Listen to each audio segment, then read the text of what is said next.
Chegando ao final aqui, eu só queria mostrar para vocês que é possível comparar biodisponibilidades e velocidades de absorção de fármacos, tá?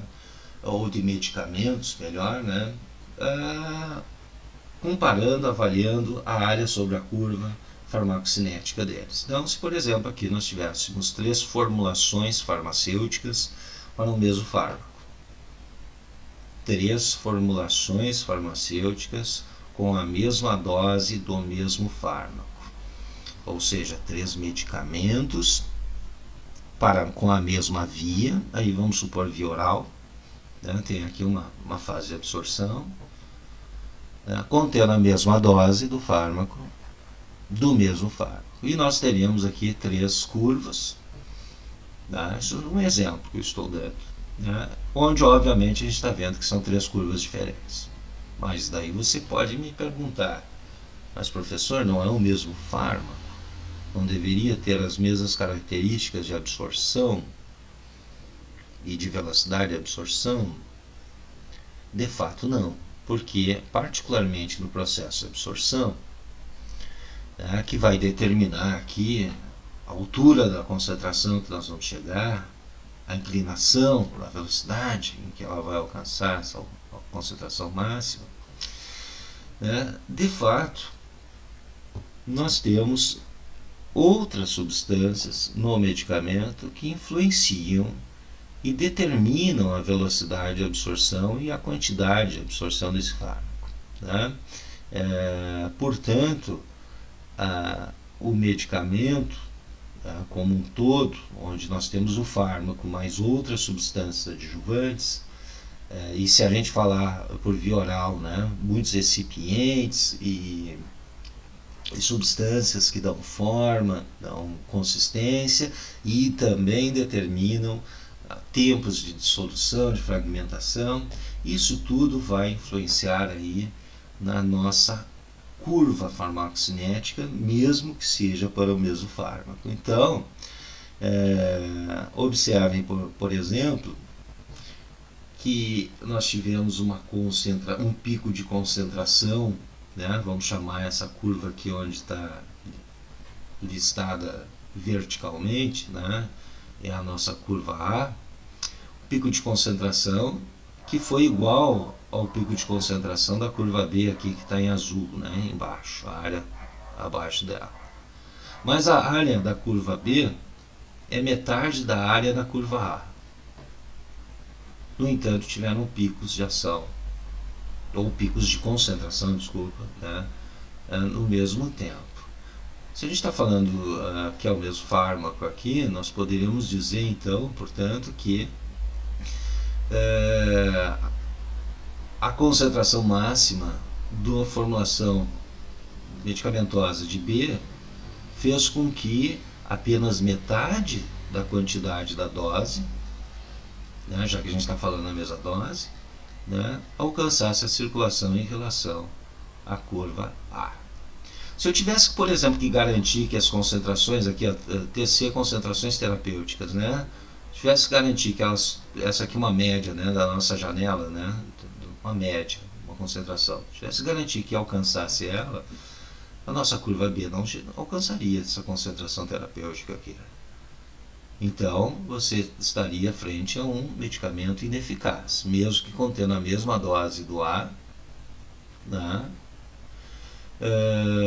do mesmo fármaco e alcançando concentrações máximas no mesmo tempo, né, e essas concentrações máximas foram alcançadas em função de que a velocidade, sim, de absorção foi a mesma, mas a quantidade absorvida de B foi a metade, até a gente pode ver em função da área abaixo da curva C, em torno da metade aqui.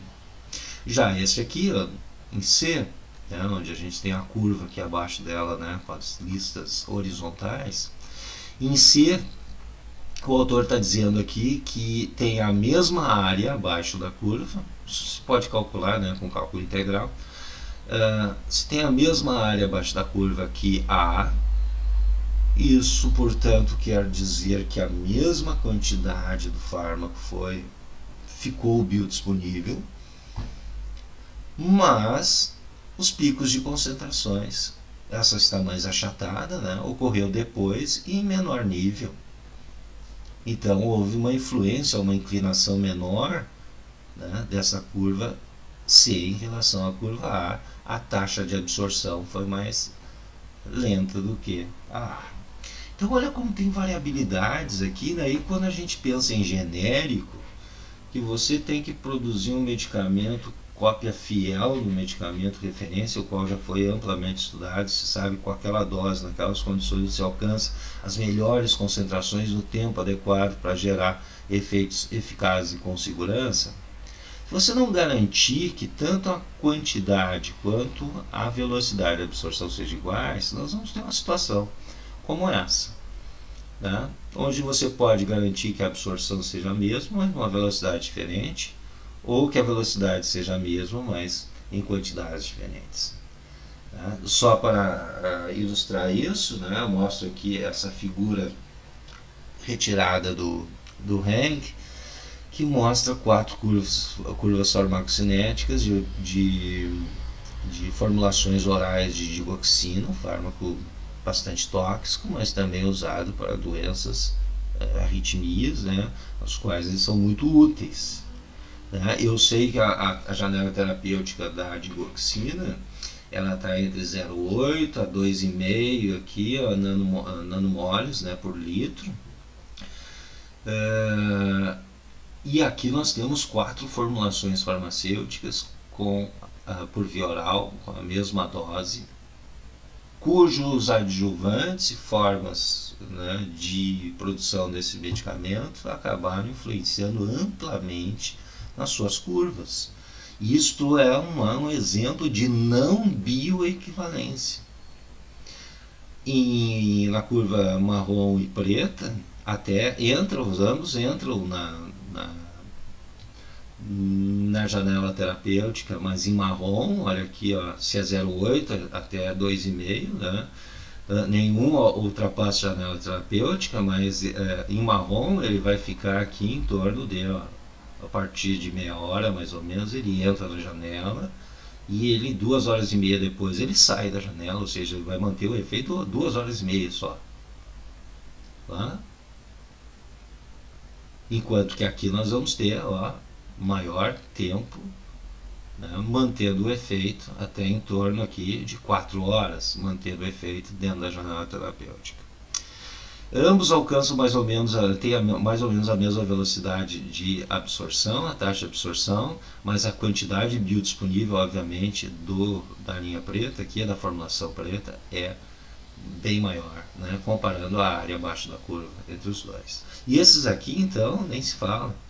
Além de nenhum alcançou os níveis mínimos de concentração para gerar eficácia. Ou seja, o sujeito ia tomar isso aqui e ia continuar com as suas arritmias cardíacas sem solução, né? E acreditando que estava sendo tratado.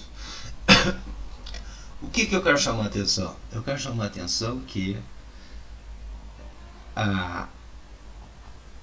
a questão dos genéricos ela é extremamente importante porque fez com que nós pudéssemos produzir medicamentos com qualidade e de baixo custo. Tá? À medida que as patentes caem, você poder produzir medicamentos que garanta a qualidade, garanta que essas questões farmacocinéticas, que você alcance as concentrações ideais, né, comparativamente lá, tomando como referência, né, o nosso medicamento de marca, o medicamento de referência. Mas se não houver fiscalização contínua, né, da produção dos medicamentos genéricos, ou seja, se houver só apenas os testes experimentais, tanto de bancada quanto clínicos farmacocinéticos, né, de bioequivalência, onde se administra em voluntários e se avalia, então, a avaliação da concentração plasmática ao longo do tempo, verificando, né, experimentalmente isso que a gente está mostrando aqui na tela do computador.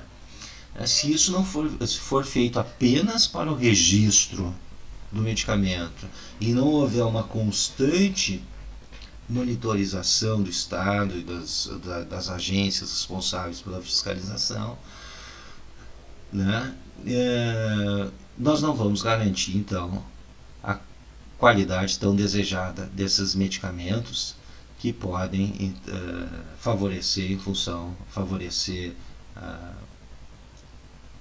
a, a, a qualidade de saúde das pessoas, em função então da sua segurança e em função também do seu preço e de a sua acessibilidade econômica.